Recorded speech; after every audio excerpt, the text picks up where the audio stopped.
Alright, hi everyone. So today I'm going to be discussing about the Coordination and Innovation Lab Hiring Challenge 2021. So it happened on the Republic Day 26 January, and I'm going to be explaining the solutions to the problems. Okay, so first of all, a few important things. So I would like to tell that the problem one was a bit difficult compared to two and three and four as well. Then I think the rest were tough. Okay. And a small disclaimer kind of thing. So maybe I don't know if it was allowed to make the questions public or not. But one thing is I didn't participate in the test, so I didn't agree to any terms or conditions. So yeah, I don't fall into that. They can't disqualify me, right? Because I wasn't a part of it. Then secondly, I'm using only publicly available information, right? So it is available on this code courses blog, all the problems, and I'm using only those. Okay, so yeah, so I'm not doing anything illegal basically. So let's talk about the problems. So this is the first problem, right?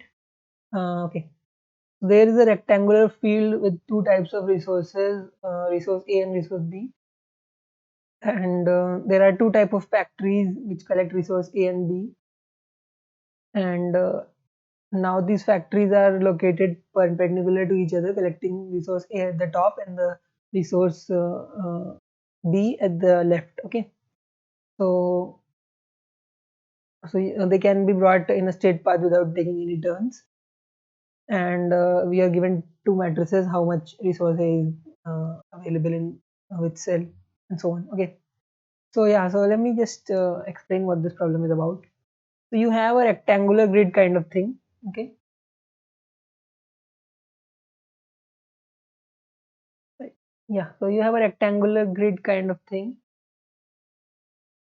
Okay, now each cell has a resource A and a resource B in some amount. Okay, maybe it can have like 5 of resource A and 7 of resource B and so on. Okay, so each cell has something like that. Now you have to you can either get this to the left to get the resource B, or you can get it to the top to get the resource A. Okay, so basically it will be something like this is the top. Okay, and this is collecting all the resource A, and this is the left, and it is collecting all the resource B. Okay, so what will happen is, let's say you want to get this resource to here, like you want to collect B from this. So what will happen is you will have to collect all of these, right? So when you collect all of these, then like in the next row maybe you collect till here. Okay, so then you will have to collect all of these, and like if you want from here, then you collect these and these and so on. Okay, so we can see that there's one problem here.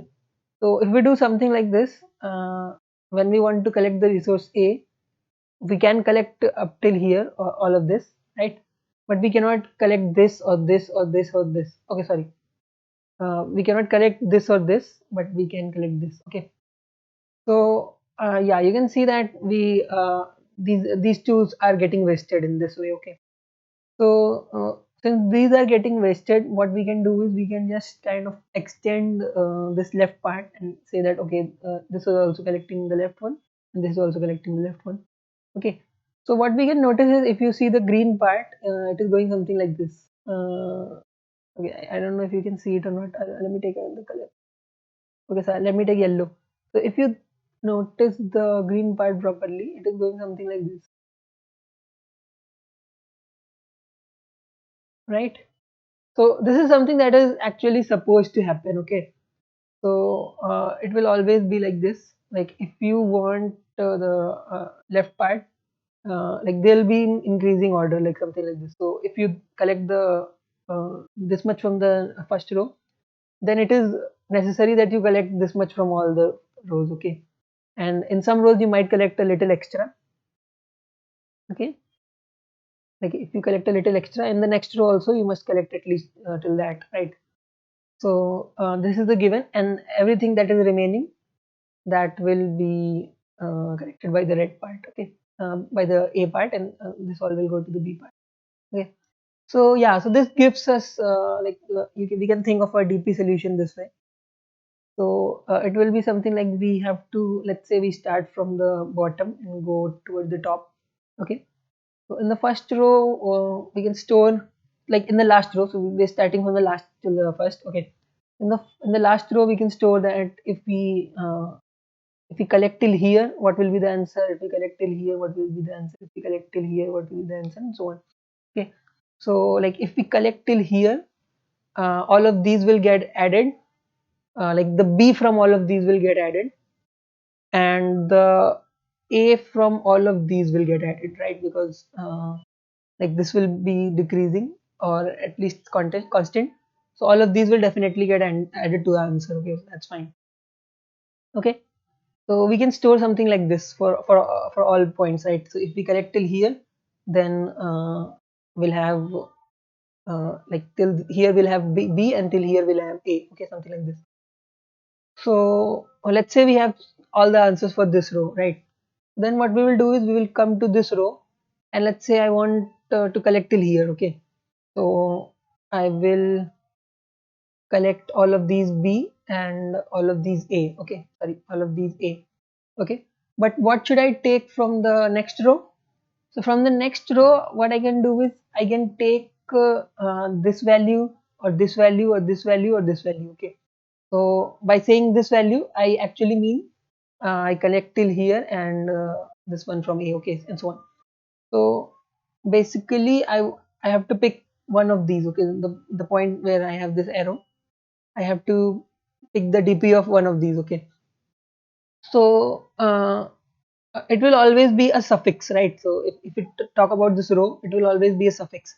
So if we already keep the maximum of the suffixes, okay, so basically we want like let's say here I have this element, so I have this element here, then here I have the minimum of these two elements, sorry, the maximum, then here I have the maximum of all three elements, and here I have the maximum of all the elements here. Okay, so yeah, so something like this I can do, and using this I can like quickly perform the transition. So each transition will work in O of one time, and like I'm basically calculating this DP value for all the cells of the matrix. So since this is N and this is M, I have O of NM solution, because all the like we have O of NM states, and the total transition time is just O1. Okay, so in this way we are able to do it. Okay, yeah. The final answer will be the minimum of the DP for all of these elements. Okay. Yeah, so this is the first problem. As I said, it was a bit tough. The next one is easier, like much easier, I think. Okay. Sorry. Let me open this into a new tab. Okay, so this is the problem B, right?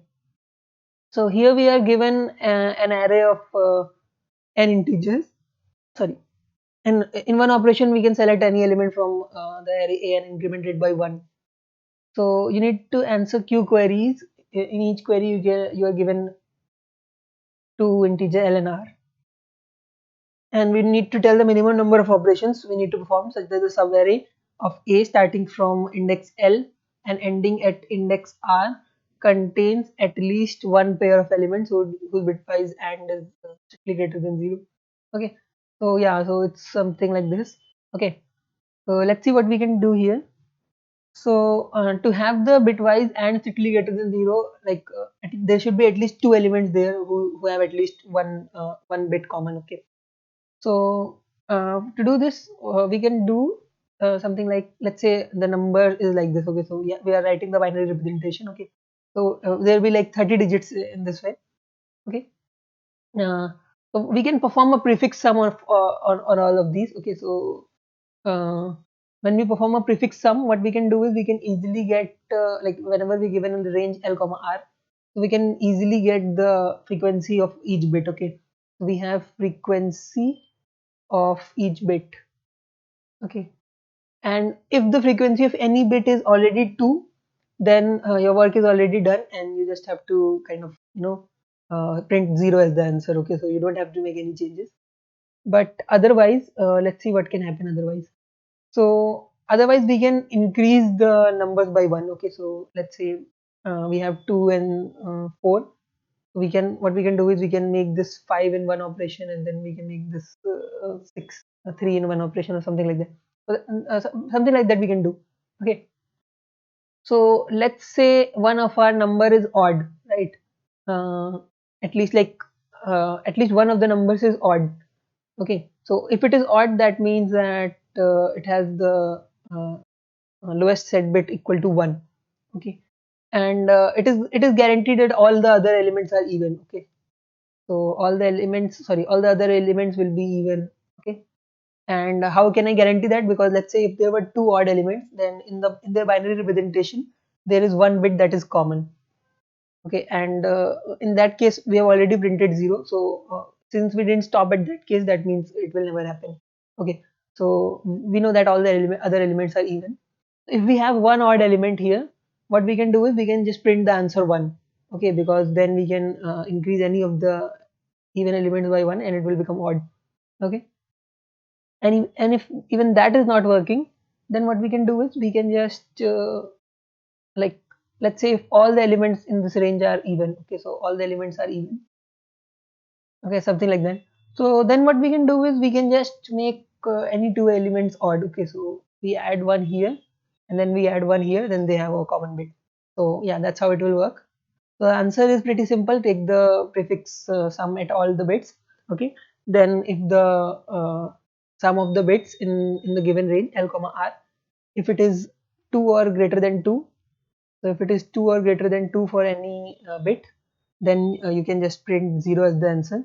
Otherwise, you have to see the least bit. Okay, so you have to see the least significant bit, and when you see the least significant bit, you have to see the sum of it. Okay, so it will be either 0 or 1. Okay, so if it is 1, you have to print 1 as the answer. If it is 0, you have to print 0. You have to print 2. Okay, so yeah, that's basically the solution to the second problem. Now let's see the third one. Third one is, I think it's easier than the second one. I think this was the easiest problem of the set. So yeah, so they were like Alice and Bob were buying chocolates, and it was Alice's turn to buy chocolates for Bob. Okay, so Bob has a list of these chocolates, and Alice is tight on budget, so Bob allows him to remove some chocolates whose price is X, because X she can choose. So she can choose any price, and then she can remove all the chocolates of that given price. Okay, so yeah, here also it is pretty simple. So we can just iterate on all X. Okay, so sorry, just iterate on all X. Okay, so yeah, that's all we have to do. So for this, first of all, we need the sum of the total cost. Okay, like we need the total cost. Okay, so we need the total cost. The total cost is the sum of the prices of all the chocolates. Okay, after that we will subtract some let's say I've chosen some X, and then I'll multiply it by the frequency of X. Okay, so I want the minimum of this thing over all X. I want this minimum for all X. Okay, so for X from 1 till 1000, which are the constants, I want the minimum of this thing, and that's it. So yeah, that was the third problem. Then let's see. Wait a second. Okay. Yeah. So now we have this fourth problem. Okay. Okay. Yeah, it was a little tough, but not as tough as the first one. Okay. So Little Pony is enjoying his summer vacation, but in the meantime, he also wants to be productive and enhance his skills.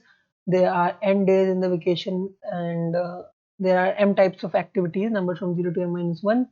There is a boredom limit associated with each of these m activities, and like he doesn't want to perform a certain activity more than AI consecutive days, and there is AI which is in this range. Okay, so uh, like we have to find the total number of ways in which we can do these n activities. Okay, so yeah, I think that's it. Okay, so hmm, okay, so let's see what we can do here. So first of all, the first observation is that even though we given AI is smaller or equal to 10 to the power 5, uh, we can assume that all ai are smaller or equal to 10 to power 3 because there are only 8 n days. Okay, so if it is greater than 10 to power sorry so if it is greater than 10 to power 3, right, then it doesn't matter, then it is just infinity, so we can set it equal to 10 to power 3 only. Okay, this constraint is not 10 to power 5, it is 10 to power 3. Okay, so now let's see what we can do here. So yeah, so we want something we're doing the first activity for a1 days or less than a1 days. Okay, so let's say if a1 equals 4, okay, so we can do it till 4 days but we cannot do it till 5 days. Okay, and so on. So we have to do something like this, then we can put something else, then something else, then something else, and so on. Okay, so we want to find the number of ways in which we can fill this row. Okay, like we can fill this array the number of ways we want. Okay, and then that's what we want to do here. So if you are a little experienced with DP, you will instantly think that you need a DP solution here. Okay, so let's see what is the state that we want. Okay, so yeah, so we want something like we need to know at what index we are present. Okay, so like this is the array with that we are filling, and it is necessary that we know at which index we are present. Okay, so we need to know the index. Sorry. Okay, so we need to know the index, and apart from that we need some other information as well. So that information is basically we want at which what was the value that I inserted in the previous index with something like j. Okay, so what this means is gpij means that I'm at, like, let's say I'm at this point and this index is I and I filled j here. Okay, yeah, so yeah, so that's pretty much what we want here. Okay, okay, yeah, and now we want to speed up these operations. Okay, so what we can do right now is we can think for the next uh, sorry, wait a second, I didn't have this one figured out. Let me see what maybe I have the wrong states. If we start here, then what do I want? I want to put anything other than j, I think. Hmm. Okay, so I think I have the wrong state. I need to know the index. Okay, and sorry, okay, so I need to know the element that I'm going to put here. Okay, and maybe I put it many times. Okay, yeah, something like that. So oh yeah, okay, yeah, that's exactly what it is. Okay, so I am at index I. I'm at index I currently, and I want to put this element j here. Okay, so this is my state, and let's see what we can do. Okay, so we know the value of aj. Okay, so it is something. Okay, let's say aj is 3 or something like that. Okay, so like we can, so the what options do we have? So we can put something like we can put a single j, we can put two j's or three j's, and so on. And then after that we want to put something else. Okay, so we cannot put j, then we want to put anything other than j. Okay, so yeah, then that's what we want. And it seems like this will be a little tough because the transition will be really slow. So we already have n square states, so we need to perform the transitions in O1 time. Okay, so for that what we can see is, like, if we put j here, okay, so then we want the summation of dp I plus 1 j. I hope my camera isn't blocking this. Let me write it here. So I want the summation of dp I plus 1 j, sorry, I plus 1 x. Okay, and the only constraint is x should not be equal to j. Okay, so that's what I want. The like I can, what this means is like if I put j till here, then here I can put any element that is other than j. Okay, so but this is not the only thing that I can do. Maybe I can put two j's here like this, Okay, so if I put two j's here like this, then I will want the summation of dp I plus 2 and x such that x is not equal to j, okay, and so on. So it will become a double summation basically. It will become something like, okay, so let me write this here, summation of y, y goes from 1 till aj, okay, and I want the summation of x not equal to j, which which is dpi plus y x, okay. So yeah, this is like a double summation. You'd think this is really slow, okay. So let's see what we can do to actually speed this up, okay. So to speed this up, we can notice that this value, okay, so let me like take a new page for this. We can notice that when you talk about summation of dpi plus y x, and x is not equal to j, okay. So we can see that this is actually equal to summation of dpi plus y x, okay, for all x, minus dpi plus y j, okay. So to get the summation of everything except j, we can get the summation of everything and subtract the j from it, okay. So first thing we can notice is this, okay. So that will make it a little better. Then the second thing we can notice is that yeah, okay, so we can actually do like we can store this thing in a single variable, okay, corresponding to dp I plus y, okay. So this is only like we can store something like uh, okay, so we can store something like temp, okay, so temp of I plus y, and in this variable I can store this entire thing, okay. So yeah, so this whole thing becomes o1, so I can get this in o1, right, and this I'm already getting in o1. So this way uh, like this entire part becomes o1, okay.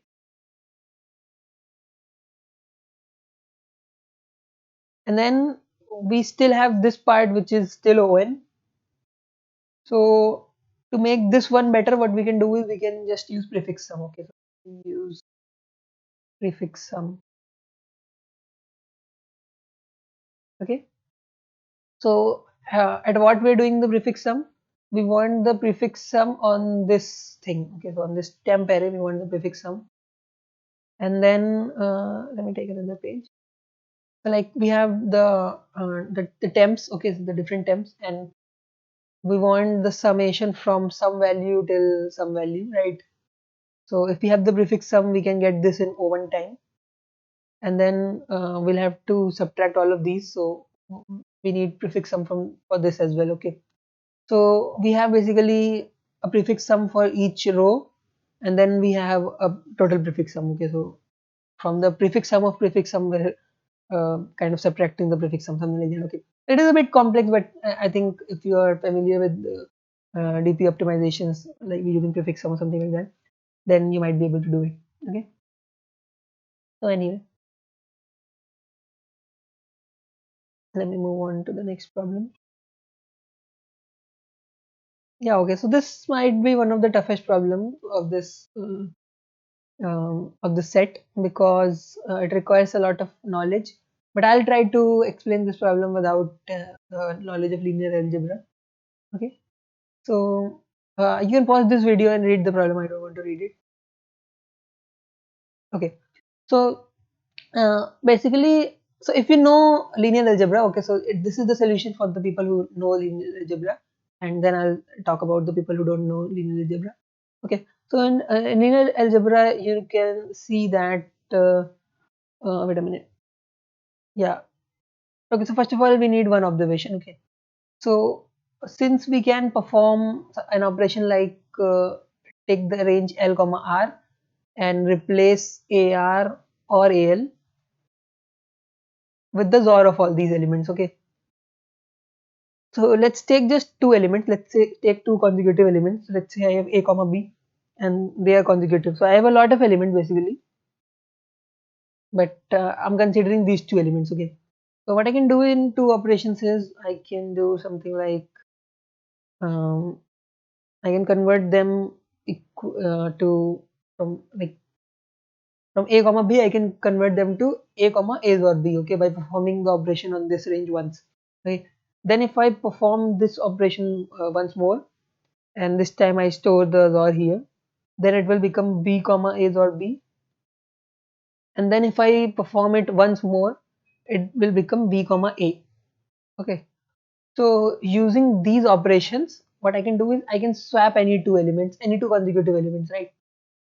So whenever you're given operations between in an array, if you can swap two elements, if you can use the operations to swap two consecutive elements, to swap any two consecutive elements, then the order of the element become useless. Okay, because whenever it is order dependent, you can just make your order like that, like whatever you want. Okay, so that's why the order doesn't matter here, and it will become something like you just have a collection of elements, and they don't have any order.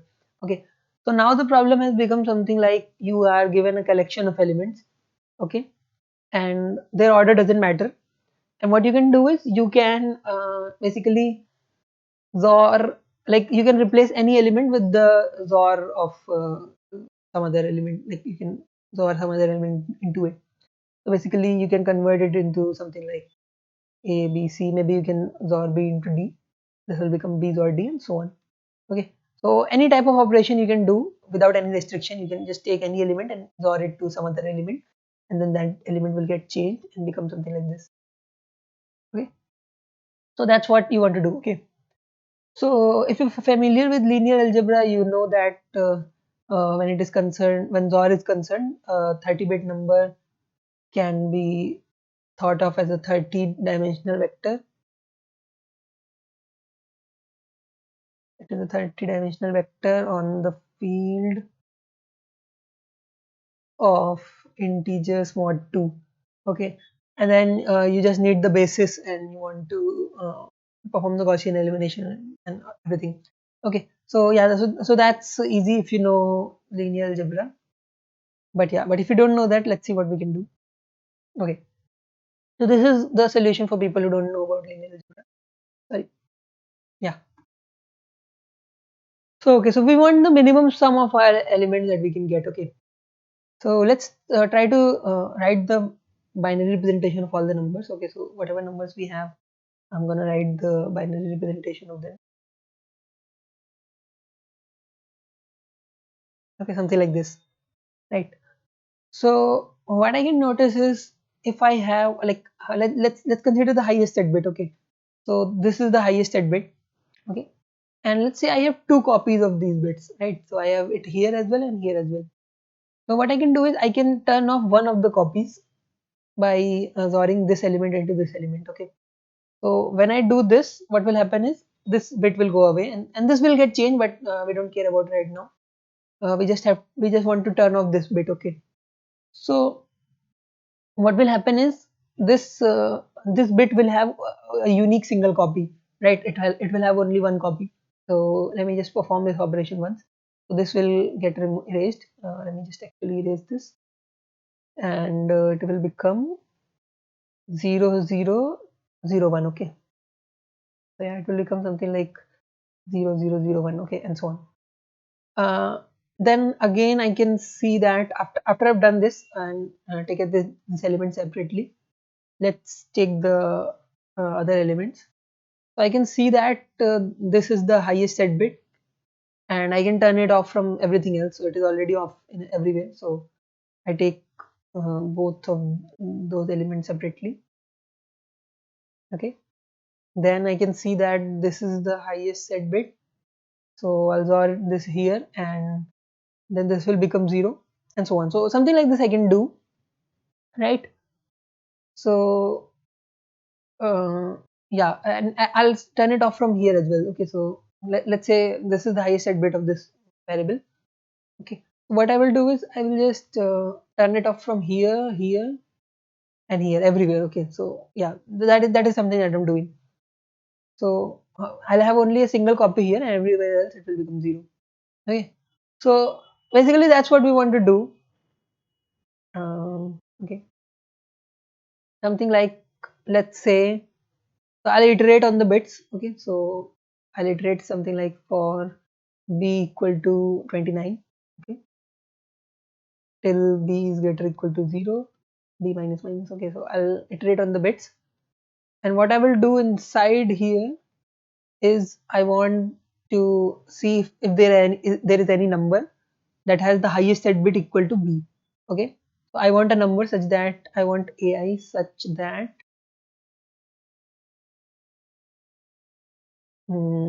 HSB, the highest set bit of AI, equal to bi. Okay, sorry, equal to b. So I want something like this. So if the highest set bit of that number is equal to b, then what we can do is we can use this element to turn this bit off in all the other elements. Okay, so when we do this, we'll have our answer. Okay, so so if I have something like 1, 2, 1, and so on. Okay, so like if I turn off the highest set bit of a number, like everything that way, like, if let's say if I have a 3 as well.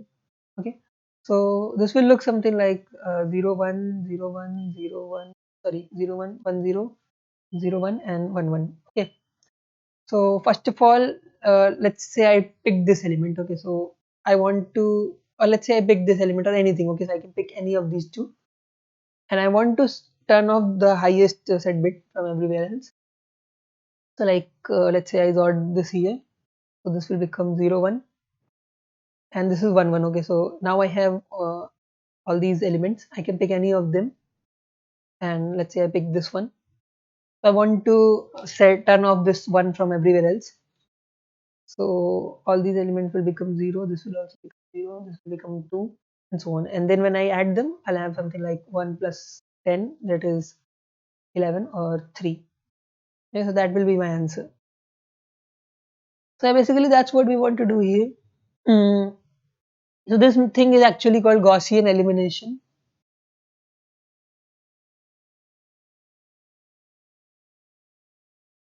right? Mm, yeah. So just fun fact: if you see those elements as a matrix, right? Matrix of the bits, right? Something like 1 0 0 1 1 0, and so on. Okay. So if you see them as a matrix, so what I did was basically I tried to get the independent bits, right? And then the independent bits will have a single copy in this entire column. So anyway, so that is beyond the scope of the discussion. You need to know a little linear algebra to understand that. But let's see the time complexity. So we're iterating on the bits, that is working in 30 time, and then for each bit we are performing up to ON operation, because in ON operations we can get the element that has this bit as the highest bit, and then we can perform ON operations to remove it from all the remaining elements. So the entire time will be O of 30 n. And that is the time complexity of the solution, and it will run easily. Okay. So yeah, so that was about the problem 5. Now, okay, so now problem 6 we have. Oh, sorry. So here I'll be discussing two solutions basically. Okay. So I'll be discussing two solutions basically. First one is the one that Ashish Gupta has explained, and the second one is the one that I have explained even. Okay. So yeah. Okay. So first of all, I'm gonna explain Ashish Gupta's solution, then I'll explain my own. Okay. So here we are given a tree of size n rooted at 1, and okay. Okay. So basically, let me explain what this is. So we're given a tree. Okay, so that's fine. We're given a tree. After that, we're given some queries, and in a query we have something like L comma R. Okay, and what this means is within the range L comma R, I want all the leaves that are in the range L comma R. Okay, so let's say if this tree was something like 1, 3, 2, 4, 1, 5, 3, 5, 7 or something like that. Okay, if it was something like this, then I would want uh, all these leaves. Okay, and let's say my range was something uh, hmm, like let's say the range was 4 to 6. Okay, so I want only these two leaves. Okay, so yeah, so it is something like this. So then when I get all the leaves, okay, so when I get all the leaves, let's say I have the leaves 4, 6, 2, 1, 7 and so on. I want the LCA of all these leaves. Okay, so yeah, this is a prerequisite. You need to know what LCA means, otherwise you can solve this problem. LCA is just the least common ancestor. You can Google it and study about it if you want. Okay, so assuming that you know LCA, let's see what Ashish Gupta's solution was. I think it was a little tougher to come up with and also a little tougher to implement, but uh, yeah, I think my solution was a bit easier. But let me talk about this first. So, okay,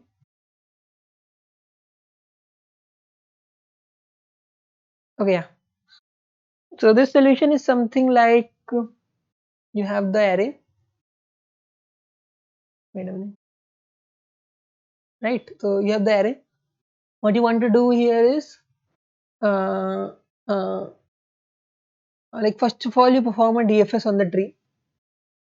Okay, and you store the in time and out time for the DFS. Okay, so let's say when I perform the DFS, I reach this one first, and here 2, 3, then I go here 4, 5, 6, 7, 8, 9.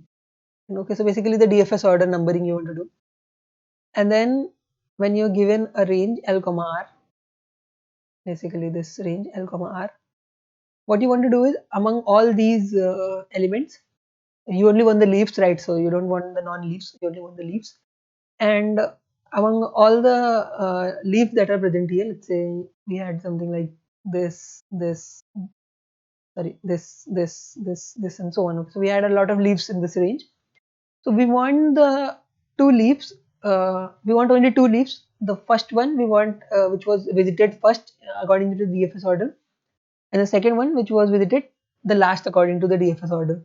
Okay, and the claim is that the LCA of these two elements will also be the LCA of all of these elements. Okay, so that is true, but a little difficult to come up with. Okay, and yeah, so that's what we want to do here. So basically, we want an array in which we will store all the start times. Okay, and then we want the minimum in this range, and we also want the maximum in this range. So for this we can use a sparse table or segment tree or something like that. Okay, yeah, so yeah, that will work, and that's basically his solution. So now I'll talk about my solution. Okay, so my solution is a bit different. In my solution, I have this tree. Okay, after that I perform a DFS on it, mark all the elements as leaves and non-leaves. Okay. After that, I also process I do the pre-processing which is required for the LCA operation. Okay, so you could be using binary lifting or sparse table or something. Okay, so I have done the pre-processing that is required for the LCA. After that, what I want is I want the LCA of all the elements in the range L comma R. Okay, so let's notice a few things. Okay, so we know that LCA of A of B, A comma B, comma C. Okay, okay. So wait a minute. So I'm denoting the operation LCA as L. Okay, so L of AB. If I have the LCA of A comma B, and I also have the LCA of C. Okay, so LCA of A comma B comma C is also equal to LCA of A comma LCA of B comma C. Okay, so we should have noticed something like this, right? And if we notice this thing, so this basically means that the LCA of these two elements is like this. okay, and then if we take the LCA with this, it will become this, okay. But if we take these two first, and this is this element, and then I take this, then also this element, okay. So yeah, it is something like, if we notice this thing, and if you have seen the segment tree lecture that I've done on an academy, link in the description by the way if you are interested. So then you know that these type of operations work for segment tree, okay. So we can just build a segment tree on this range, okay. So we can build a segment tree on this range L comma R, and yeah, so just we just want the we will just use this operation as combiner. So let's say I have the element 3 here and 4 here, okay. So in the segment tree I have 1 2 3 4 as the leaves, right. So here I'll just store the LCO of 3 and 4, and here I'll store the LCO of 1 and 2 and so on, okay. So yeah, so how do we handle the non-leaves, okay. So corresponding to the non-leaves, I'll just store -1, and it will work as my identity element, okay. It will work as the identity element. If you are confused about what this means and how it is in the context of segment tree basically, so you can go and watch my lecture on segment tree, which is link in the description by the way, okay. So this will work as an identity element, and we can just define the LCA function in a way such that L of x comma -1 equal to L of -1 comma x equal to x, okay. So once we do this, we have all the things that are necessary to build a segment tree on this. And yeah, so we can just solve each query using the segment tree and answer it like this. So we just want the query, we just want to query the range L comma R, and we'll get the answer. Also, we can notice one other cool thing. It's that LCA of x comma x is actually x, okay. So this makes the function idempotent, okay. So this is an idempotent combiner, and what this means is we can use a sparse table to get this, okay. So yeah, that is not required here actually. And let's see the time complexity of the solution, okay. So let's see the time complexity of the segment tree solution. For the segment tree solution, we have something like um, so we build the segment like each query will work in log n time, okay. We have q queries, something like q queries, then each query is working in log n time, and then you need fn extra time, which is the time which is required for LC operation, okay. So this is the time complexity of LCA function, okay. And depending upon which method you're using for LCA, it can vary from O1 to O of log n or something like that. So if you're using binary lifting, the your final time complexity will be O of q log square n, okay. So yeah, so this is not bad, and this should pass, okay. So anyway, so that's it for today. And so in this lecture, in this video, uh, we managed to explain all the problems that were in this test. And if you like my channel, you can consider subscribing. I regularly do contest editorials or screencasts or something like that. You can check out my other content. And thank you for watching.